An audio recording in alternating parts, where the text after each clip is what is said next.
All right, we're going to get started on the next panel. Again, if you have questions for these guys, please make sure that you walk up to one of the microphones because there are a lot of people that can't be at this convention and will be purchasing the DVDs to watch. And that awkward silence where you hear wah, wah, wah, wah, wah, and then somebody answers the question and the person following along doesn't understand what is being said. So if you have a question, please just walk up to one of the microphones. Another announcement, we've had some cancellations on the schedule. Again, if you turn to 8 o'clock this evening, the Kevin Mitnick Unplugged has been moved to Saturday at 8 o'clock, and Off the Hook is supposedly today at 8 o'clock. Also, the Exploring Dusty Corners of the Web has been canceled and is being replaced by something called biological science fiction, which I have no idea what that is. Coming up, we have hackers in academia.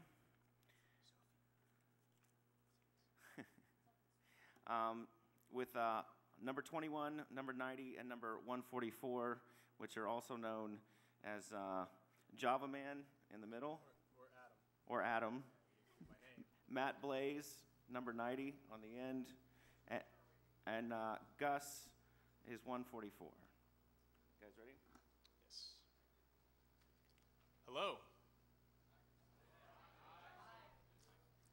So, why don't you? I guess I could give an introduction. Okay.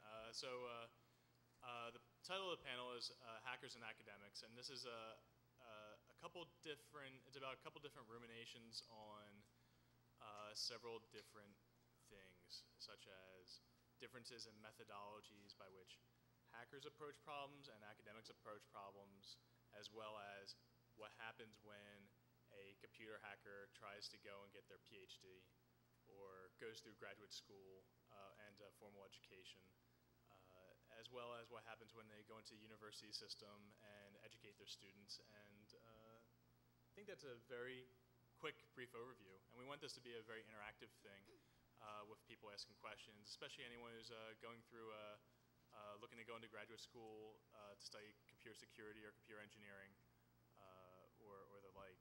And I'll give an introduction, a little bit of background on myself. My full name is Adam J. O'Donnell. I recently completed my doctorate about 11 months ago at Drexel University in Philadelphia. There's no woo from the Drexel. Some Drexel people here. They don't care about school. And it's largely true.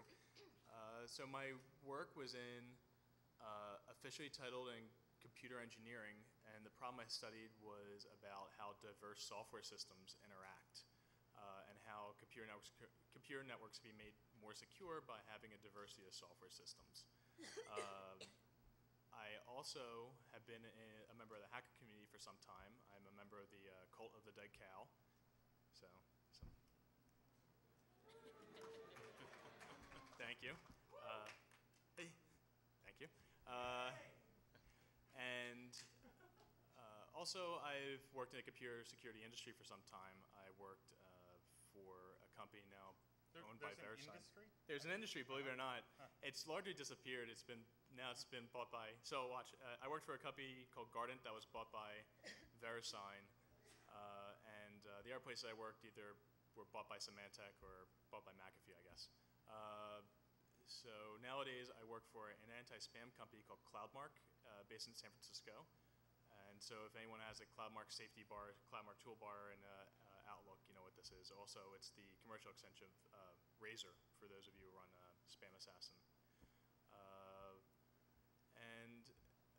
My experience through graduate school is definitely a little bit challenging than most other people's experiences through graduate school, as I had to learn new methodologies for exploring problems. And I'll talk about that a little bit later. But I guess, Matt, you want to?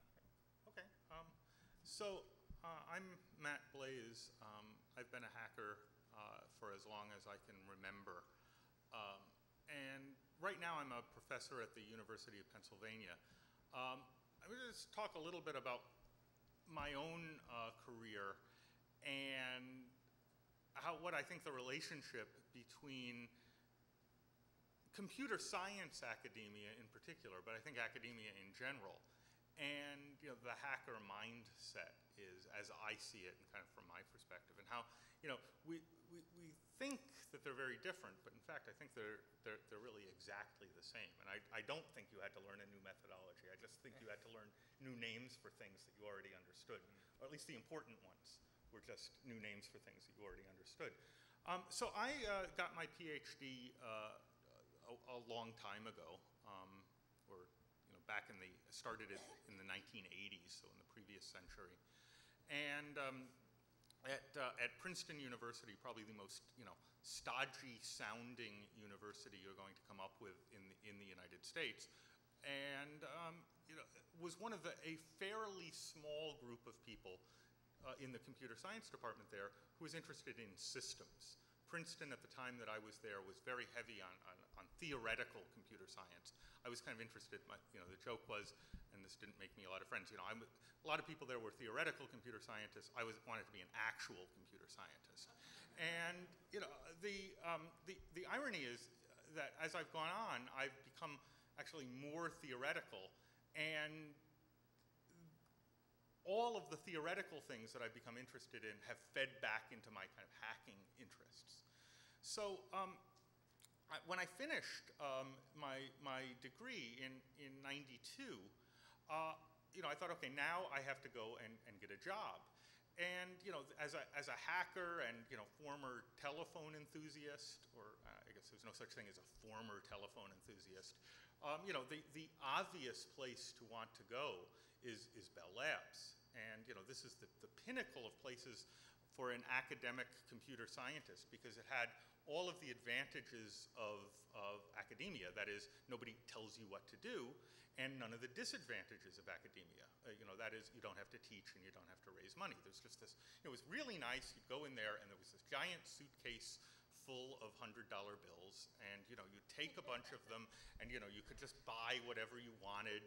And it was just, the streets were paved with gold. There was hot, cold running water and champagne in the bathrooms. It was just unbelievably nice. But as a hacker environment, it was perfect. I started out working at Bell Labs Home Dell. I had a boss, Tom London. He never asked me what I was doing. I would tell him every now and then what I was doing, and that was fine. The requirement was you had to be doing interesting stuff. And eventually I moved to Bell Labs Murray Hill in kind of the northern part of New Jersey. For some reason, New Jersey is kind of the epicenter of telephone research. And the thing that kind of summed up the environment of the place, I had the best office in the world. It did have windows and actually had a fairly nice view, but they were completely covered up by filing cabinets that covered the windows. I had this corner office, but you couldn't actually see out of the windows. And in order to get to the office, you had to walk down this hallway with "Danger, do not enter, this is not a hallway" in it. Climb over a bunch of glass pipes from some lab with toxic chemicals upstairs. It was kind of some old machinery that you had to kind of shimmy past. And then, kind of down at the end of the hall, there was my office. And I thought, this is absolutely the perfect office. Because on my way to my office in that little hallway, people, because there was this little passageway nobody knew was a passageway that you had to go through to get to it, people would leave their trash there. And so, every now and then there'd be a microscope there, and oh good, now I get to play with a microscope, and I'd kind of move that into my little lab area. And every now and then somebody would leave a spectrum analyzer. Okay, now I can play with a spectrum analyzer. And I would just kind of accumulate toys and play with them and learn how to use them. And basically, hacking for a living. And that was just wonderful. Now, for those of you who've been following the telecommunications boom, eventually things kind of turned sour in the telecom industry, and the supply of suitcases full of money started to dry up a little bit. And because my research area was computer security, the interesting thing is that didn't really have much effect on me or my group. They still said, in this environment, well, you guys are important. What you're doing is important for the business. But the people that made it such a special hacking environment, there were artists working at Bell Labs. There were theoretical physicists doing things like inventing the transistor. And those people didn't have a direct connection to the company that could be articulated. And so they kind of started flying away. And it became less of a hacking community and more of a business-oriented community. And that's when life as a hacker started to turn intolerable. So at that point I thought, well, what do I want to do? And I moved back into academia. And so at the end of 2003, I joined the University of Pennsylvania as a faculty member, took a substantial pay cut, and am easily working twice as hard, and absolutely loving every minute of it. One of the differences between the academic world and even the most benign, benevolent, wonderful, nurturing industrial environment is that in the academic world, you are in a very, very real sense your own boss. You may have a boss in an industrial world who appreciates what you do and never tells you what to do, but you're still actually working for that person. You still actually have to articulate what you're contributing to the company. As an academic, what you really are is the CEO of a very small brand, that is essentially your own research. And you do have to raise money in order to support that. You have to collect, you have to attract investors like the National Science Foundation or companies who might want to support your research because you're going to do good things. But there's a mechanism for doing it. But you are fundamentally, in charge of your own destiny. Tomorrow, I decided that computer security and crypto wasn't interesting, and I want to start working on time travel.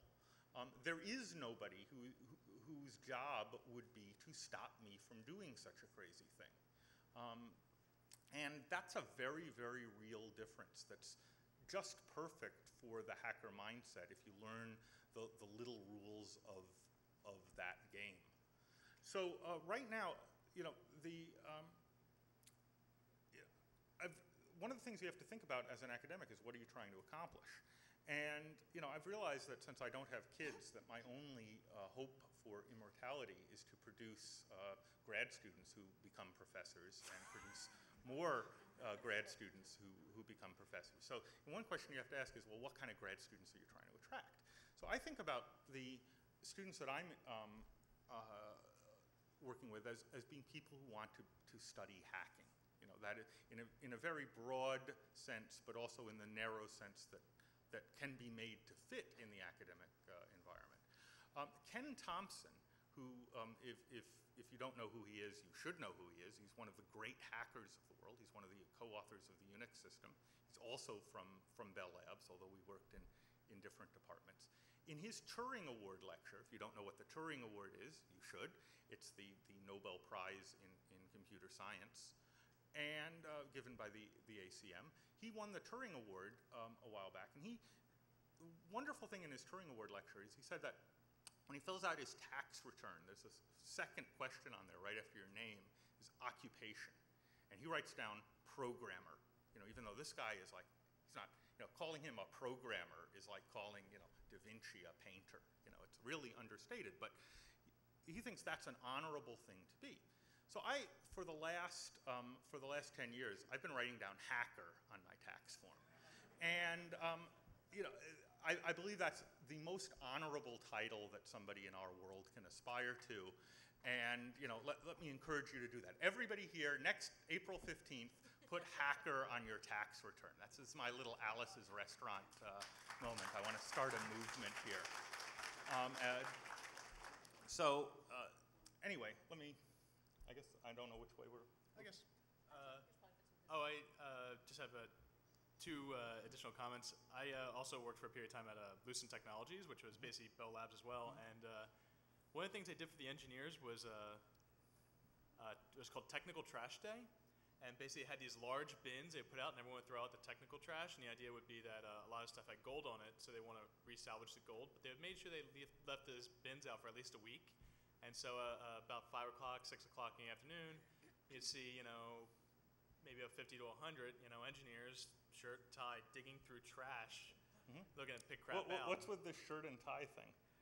That I don't understand. It was Yeah. an electronics lab too, and you'd see these engineers have little burn marks all over their ties because, sitting there soldering and you catch the tie in it.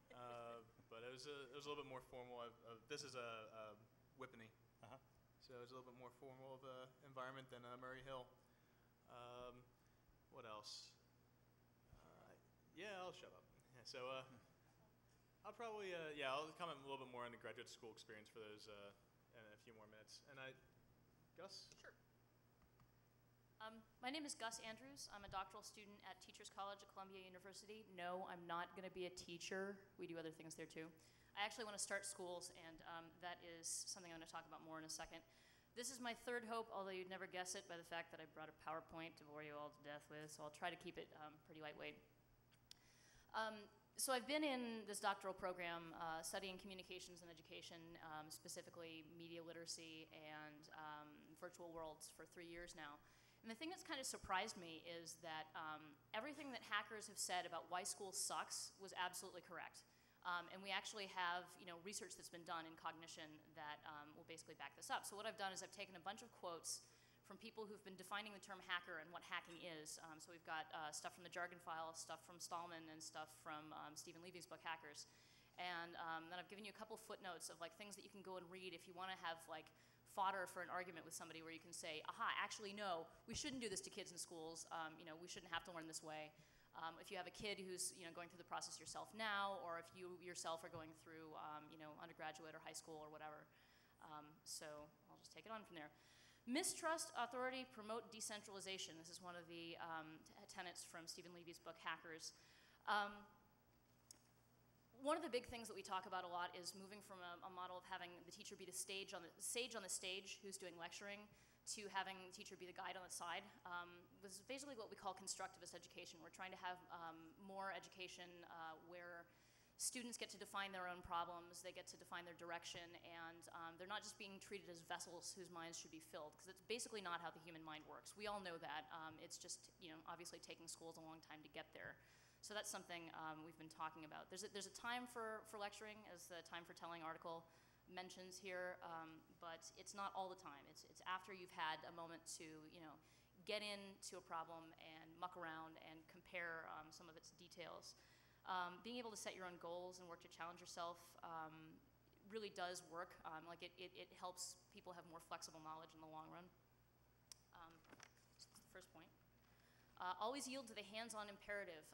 The fact that hackers want to get into things and touch them and mess around with them and test their hypotheses is absolutely also a good instinct.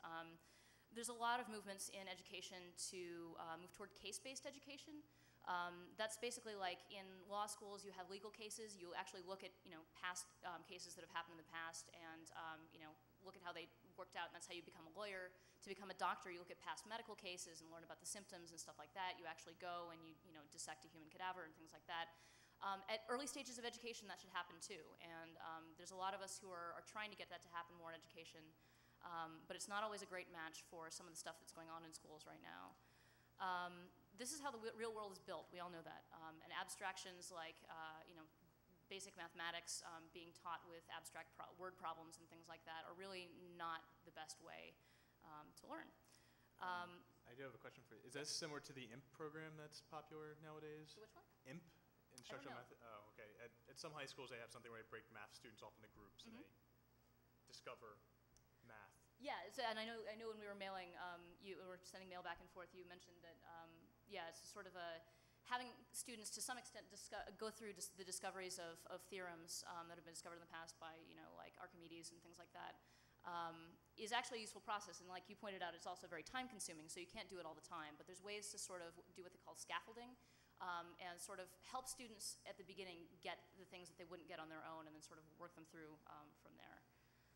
The Jasper Experiment, which is mentioned up here, was actually something done by my advisor at Vanderbilt, where they had a problem where you're supposed to go and rescue an eagle, and you have a plane, and you have to figure out how much gas the plane needs and how much weight the plane can carry and things like that. So you're actually just doing basic math in context, which makes for more flexible learning. A lot of the times when people just learn things from textbooks, they take cues from the context they've been taught in school. So they'll be like, why is this word problem not structured the same way as the last one was? Or why can't I go and, relate the problems in the back of the textbook to the part of the chapter I know they're in? That's not the way the real world works, obviously. So those are not good ways of teaching.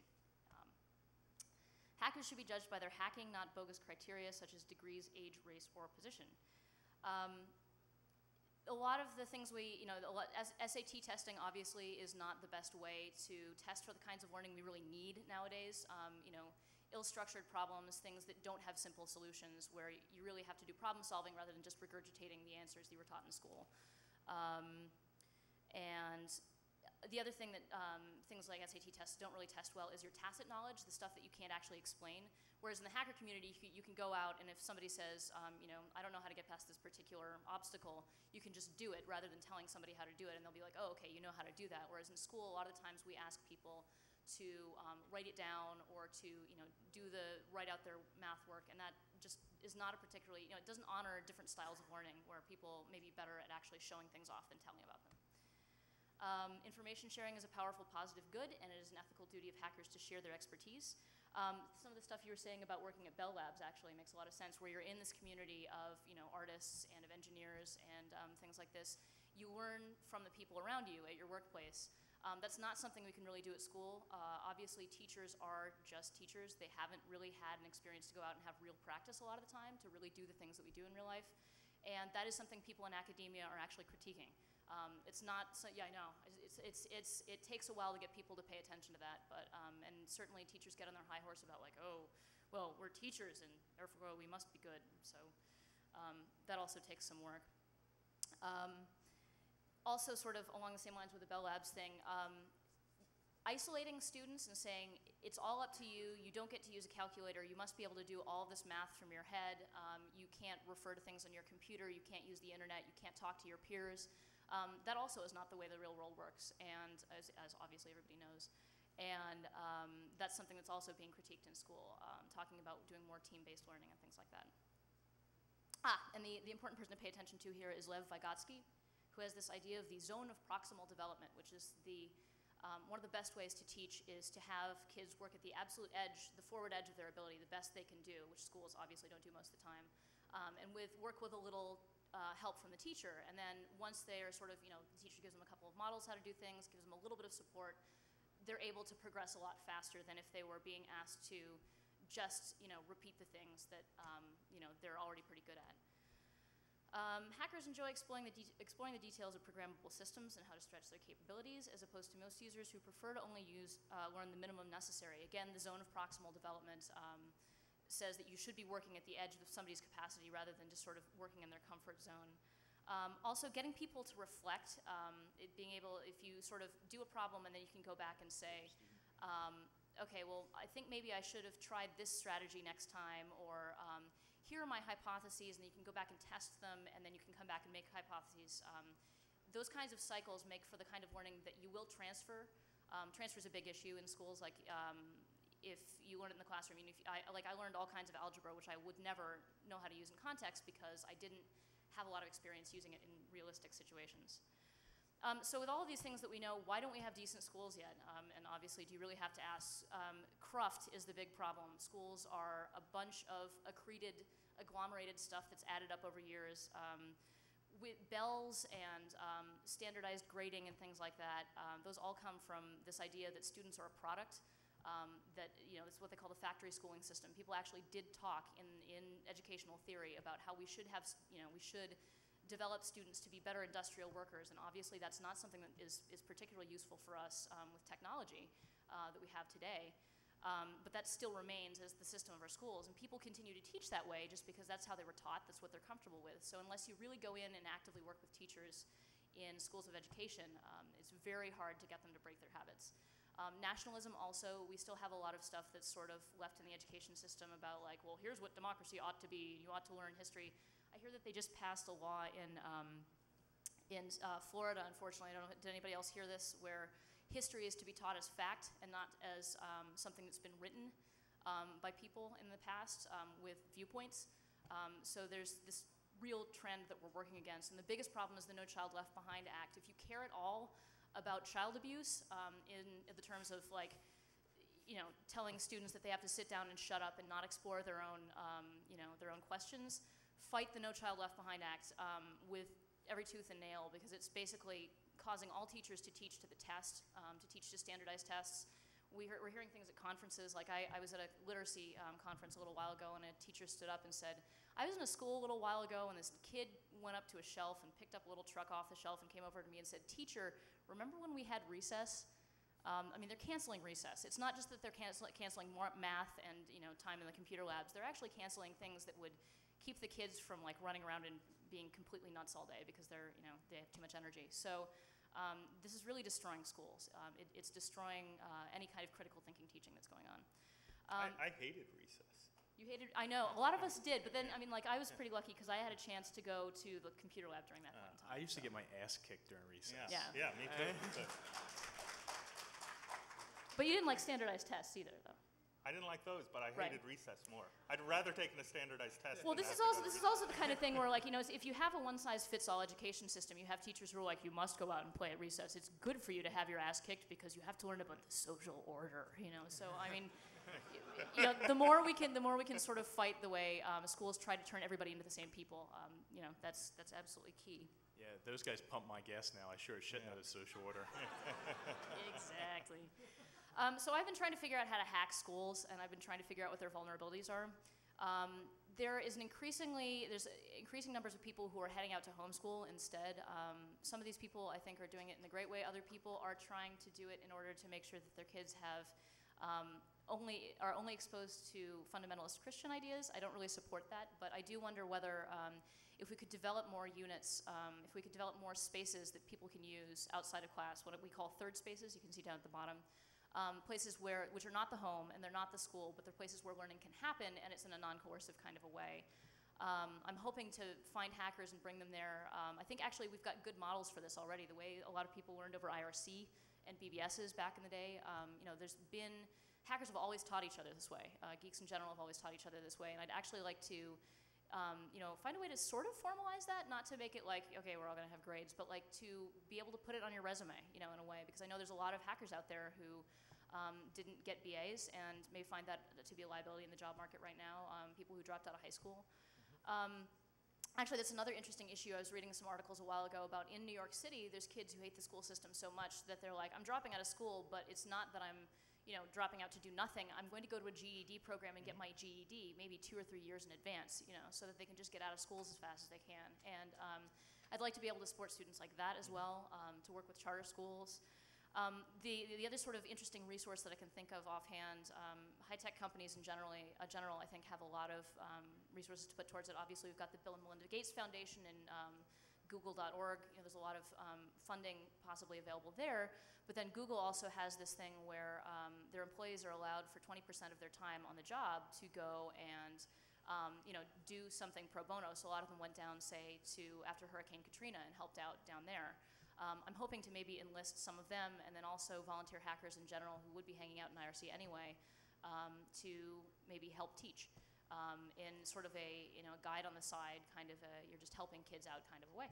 So, and then the other thing I wanted to say is librarians are awesome. As a third space, I find that that's great. It's nice to hear librarians getting applause, because you do sometimes get people being like, oh my God, they told me not to touch the computer. So, there's a lot of librarians who are very forward-thinking. I actually know, if you go to librarian.net, that's the site of Jessamine West, who is the daughter of Paul West, who was the subject of the book Soul of the New Machine. She is very into increasingly doing work with digital rights, getting more computers into libraries, and figuring out what librarian means in a sort of a digital age. So I think librarians will be a good resource too. And I'll stop talking now, but these are a couple things I'd suggest reading. How People Learn is a great introduction to cognition if you want to get some ammo there. And What Video Games Have to Teach Us About Learning and Literacy is also a very readable book. So,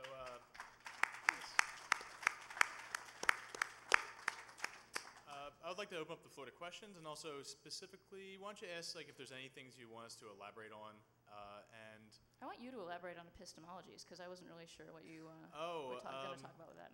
So, epistemology is like the way humans construct knowledge and build bodies of knowledge. And I have been thinking a lot about how hackers in the traditional sense, I guess, versus academics build up pools of knowledge. And it seems almost that that hackers almost build up knowledge by swarms of experimentalism, whereas academics do it by model building and theory testing. And this is both traditionally and stereotypically. And I've been thinking a lot about the advantages and disadvantages of each. The advantage of the primary disadvantage for the hacker model, for example, is that there may be a huge amount of unseen bias. A good example is that the statement that Windows is insecure as compared to OS 10.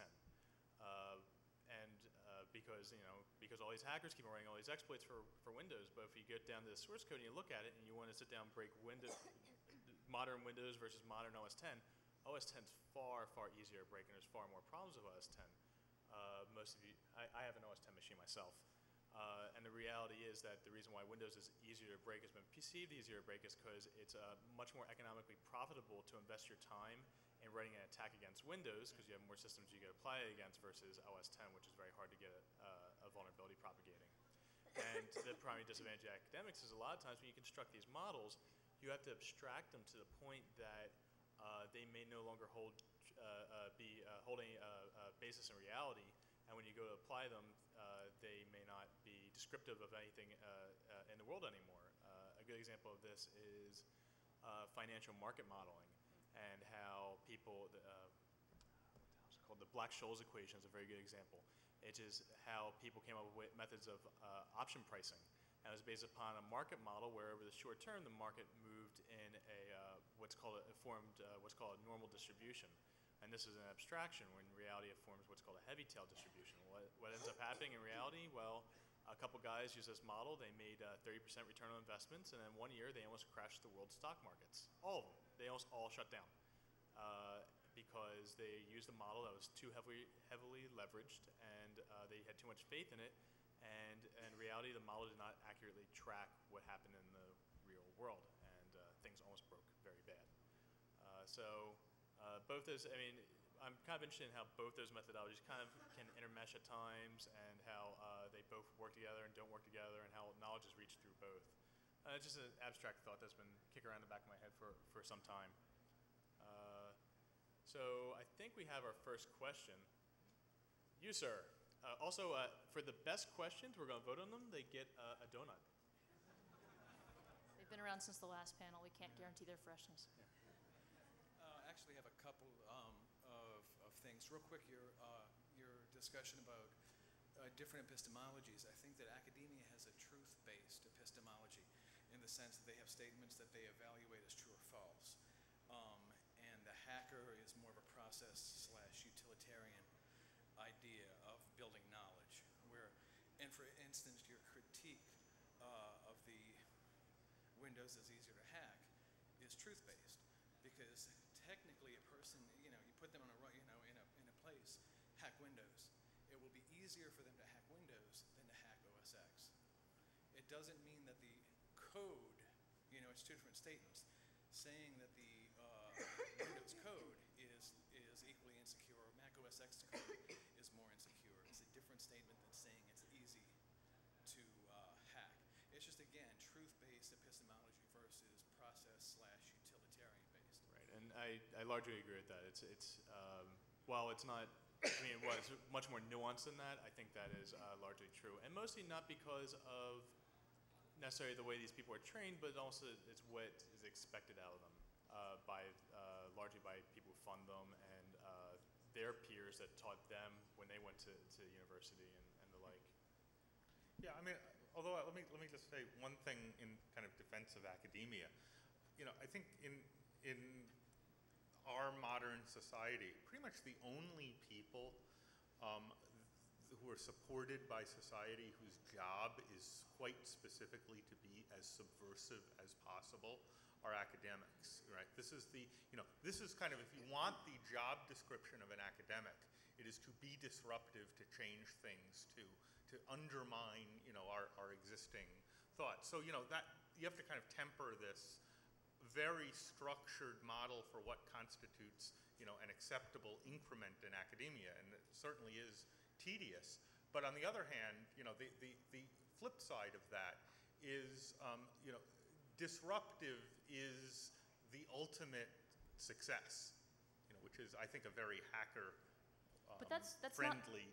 That's also not completely protected. I mean, obviously we have, the right wing making attacks on academics right after 9/11, but then also on top of that, there's a movement afoot to try to standardize education at the higher education level, much in the way that they're doing with the No Child Left Behind Act. So they're trying to say, okay, if you're in such and such a program, you're going to learn this and this and this and this. So they're trying to standardize that as well to make academics into products, which is really sad from my point of view, because I'm in a department where I work with sociologists and linguists and historians and an artist and classicists who are insistent that we read Plato 5 times a year. So I have this really sort of weird synergy going on with all these different ideas, and that really helps. And I think it's a problem if we begin to let people say you are going to have to be able to perform on a standardized test, things like that. And in fact, so 2 additional statements to that. That's absolutely true. In fact, the only time I could really say that I had complete freedom to really do what I wanted to do was when I started my graduate degree. After undergrad was finished, after I had that piece proven that I was able to do that, I received a grant from the National Science Foundation for my work, and that grant basically said, here is about close to $250,000. Go pay your tuition, go pay yourself, come back in 3 years with whatever. Right. And that's what it was. So that was an incredible amount of freedom. And one additional comment to what you were saying is it's very ironic that the standard formula for academic research is read a bunch of papers, pick a flaw across the entire idea set, and then change the way the world is. So it's almost like it's a formula to break things. And that is a good dissertation, is read papers, figure out what everyone believes, understand why that's wrong, and prove why it's wrong. And then your student will go and do, when you become a professor, your student's job is to go read your papers and everything that you contributed. Not mine, but someone else. Not me, no. Yeah, right. But there's, actually, I wanted to say also, and I'm sorry we're running over the questions. I mean, the very epistemologies, the ways that we know, are also being threatened. Also, it's just this administration is doing some pretty rotten things. I mean, when it comes to things like NSF grants specifically, and when it comes to education grants from the, forgetting the foundation's name, but they are beginning to ask for only quantitative data, which may sound fine to you as people who deal with numbers a lot, but there are questions, social questions really should not be answered, in my opinion, and I can give you a philosophical background on this some other time, by quantifying them, by turning human feelings, pain and suffering and joy into numbers. So they're beginning to cut down on the amount of funding for research that doesn't, that's just asking people about the quality of their life. And this really matters in education. They've actually shut down some of the clearinghouses for qualitative data. They're actually defunding them, and so there will not be a place anymore where people can go to sort of go, okay, what is the experience of children going through school right now? So that's another way. Epistemologically, they're saying only this way of knowing, only the numerical way of knowing is valid. And speaking also to the crowd that would very much be concerned with this, so there once was a wonderful, wonderful organization called DARPA, and DARPA gave out huge sums of money to computer scientists who are studying anything, and they said, dream. Go come up with something that's wonderful. And we'll use it to kill people. And We use it to protect American lives. But DARPA gave the funding to create the internet and many other wonderful technologies, and now they've changed the message from go off and dream and come up with something wonderful to on the ground in Baghdad in 18 months. Right. Which is a major shift. So from pure research that produced things like the internet, produced engineers who can go out and build incredible pieces of technology. And so it's like I'm not. Well, let me just. I've been in the academic-ish game, even though I was kind of at Bell Labs for a while. But I mean, one thing that is absolutely sure: any time you get a bunch of academics together and talk about academia, the discussion at any point in history, the funding situation is intolerable. It's much worse than it ever was before. and we're all going to die. You know, that's kind of all academic discussions can be summarized that way. So I'm not, you know, we need to temper that. The funding situation, by the way, is absolutely intolerable, and we are all going to die. But it's worse than it's ever been before. It'll never be this bad again. On the other hand, you know, we academics have been around for, you know, a while. We survive political systems. We're kind of the cockroaches of the economy. So, you know.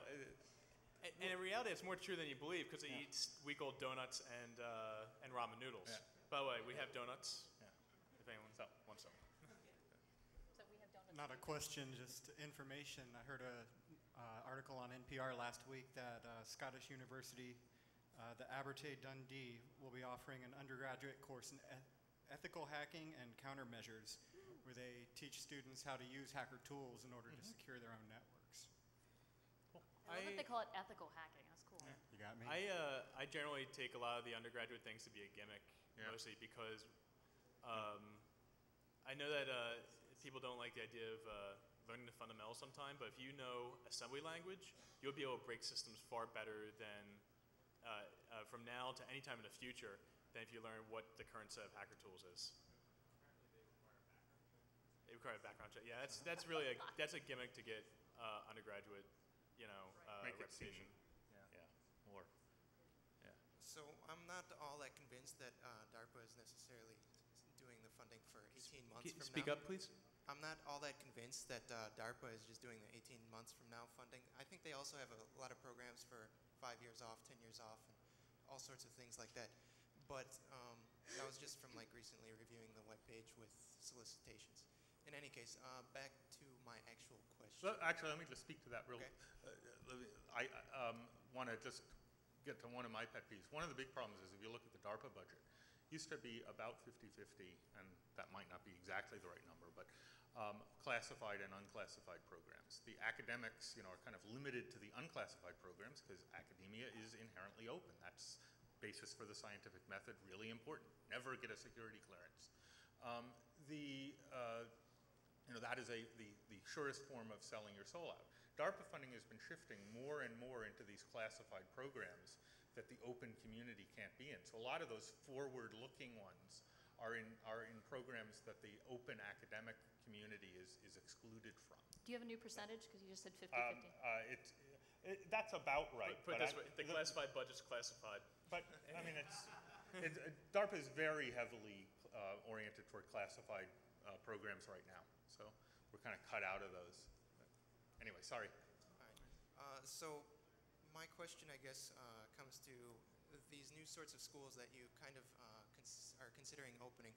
What sort of testing might you do? Because I understand standardized testing currently wants something efficient where potentially you can take one test and slam a number on someone and send them off.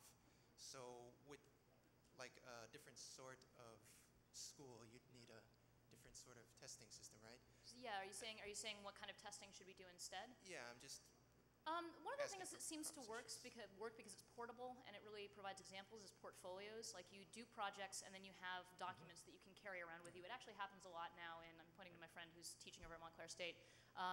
In schools of education, like we're in, where you have teachers who are like, okay, here's the leftover materials from the, you know, this particular unit that I taught, or here's a paper that I wrote on this. So that kind of stuff, I mean, like that's sort of more like the SAT-2s where you actually have exams, you know, writing exams and stuff like that. People can actually see what your work is, and that could come in the form also of websites or, you know, snippets of code or things like that. So that I think is sort of more what we're suggesting for a more complex means of evaluating people.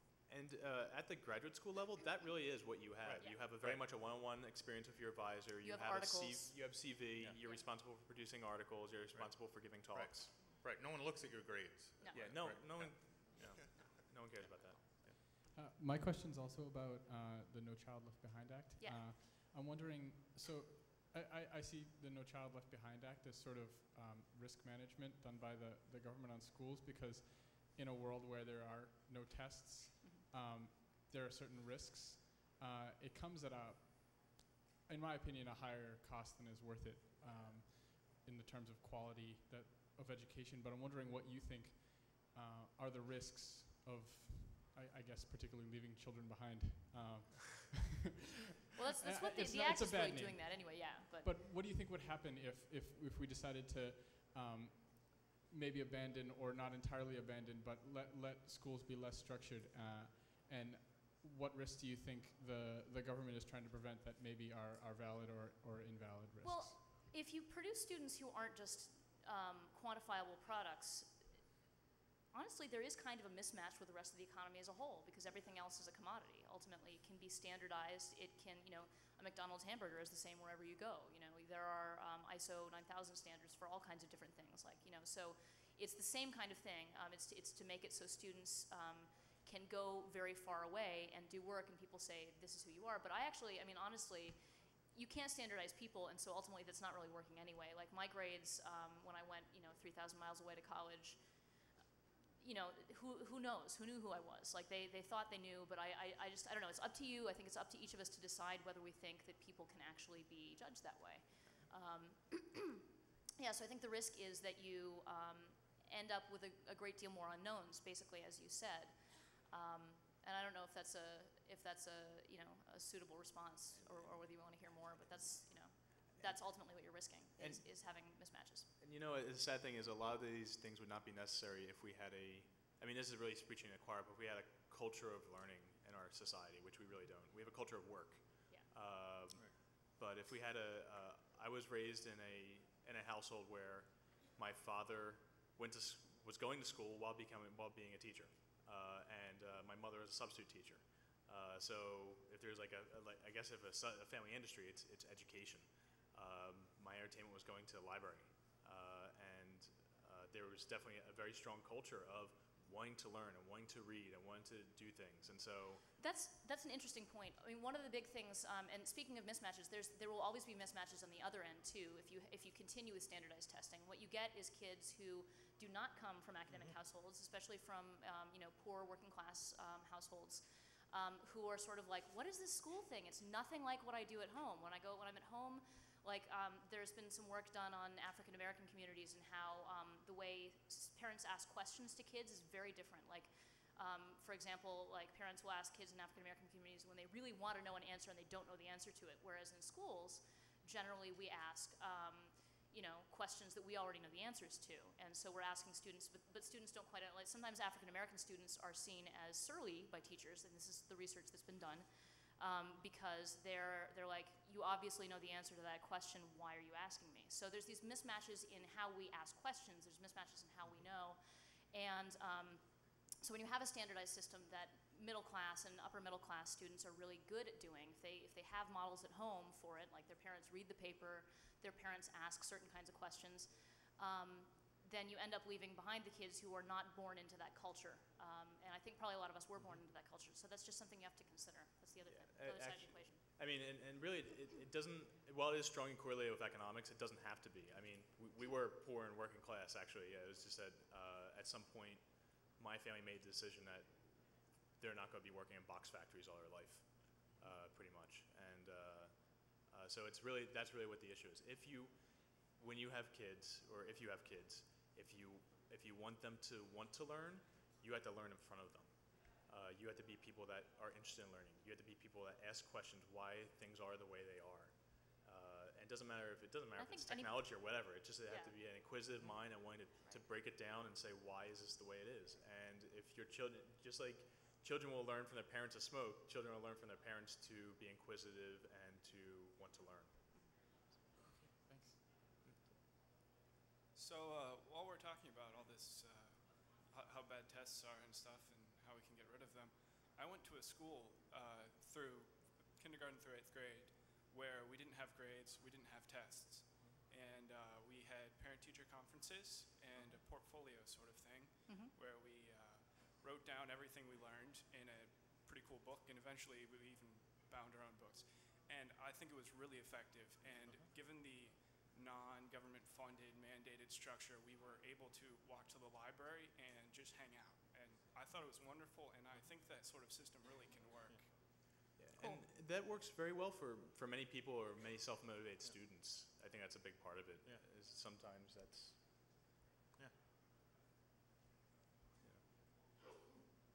Do we somebody who hasn't gone before? Let's see. Yeah, there we go. Do we have time still? I think we have about 5 minutes, right? And we didn't give out any donuts yet. Yeah. I have a question on the sort of the pro bono bit that Google's doing. Yeah. I'm wondering how long is that going to last before they have to, some Good bean question. counter says, hey, this doesn't do anything to our bottom Right. line. Yeah. Well, I mean, I think that, I know a bunch of people at Google, and basically, it's the 20% you do after the 150% that you've already done. That's a thing they don't tell you. Right, Yeah. right. So, ultimately you have a job and you have to get that job done. And, I think that's true in any environment. The question is, though, how broadly is that job defined? And what do you have to do to attract good creative people? I mean, Google has really, really good people working for it. And one of the reasons that it's been so successful is those good people. In order to attract them, you have to convince them that they're going to be able to have, an interesting environment and an interesting workday. So in a lot of ways, I think that 20% is, I've never worked there, but I think that's kind of a gimmick for describing a larger culture that they're trying to. In fact, for all the people who've heard the freshman 15 from university, there's actually something called the Google 15 because they have 5-star chefs there that cook you lunch and dinner if you want it. And it's people put on a lot of pounds. Yeah. Go, please. One of the things I wanted to ask actually was about some of the connections maybe between technology and academia. A lot of us have decided to continue and go on and get our doctorates and that sort of thing. So what are some of the natural connections that you see, some reasons that people might want to continue, particularly women in the field, that you can speak to? So, let me just give you the quick, my quick resume. So, working backwards, I have a PhD from Princeton. So I have a tenured faculty job at the University of Pennsylvania, a PhD from Princeton, undergraduate degree from Hunter College in New York, and before that I'm a high school dropout. One of the things that that I have definitely found is that education gets a lot more interesting and your opportunities get a lot more interesting as you move up that hierarchy. One of the wonderful things is that graduate school is not simply a harder version of high school, right? Right? As you kind of move up in the academic ranks, the amount of creativity required versus the amount of kind of rote learning, that ratio inverts. And, to the point where at the end it's ultimately supposed to be all creativity. And, unfortunately, people aren't allowed to be creative at the point at which they're making choices that are going to affect their opportunities much, much later.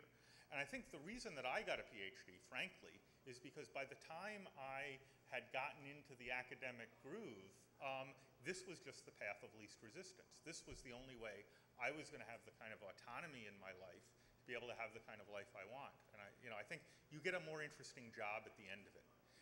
Not for the money. The opportunity cost of getting a PhD, economically, bad deal. But if you want to enjoy your work, it's a surer bet. And I think that's an excellent point to end on. I'd like to thank everyone for attending, and we'll be able to still take questions after we step off.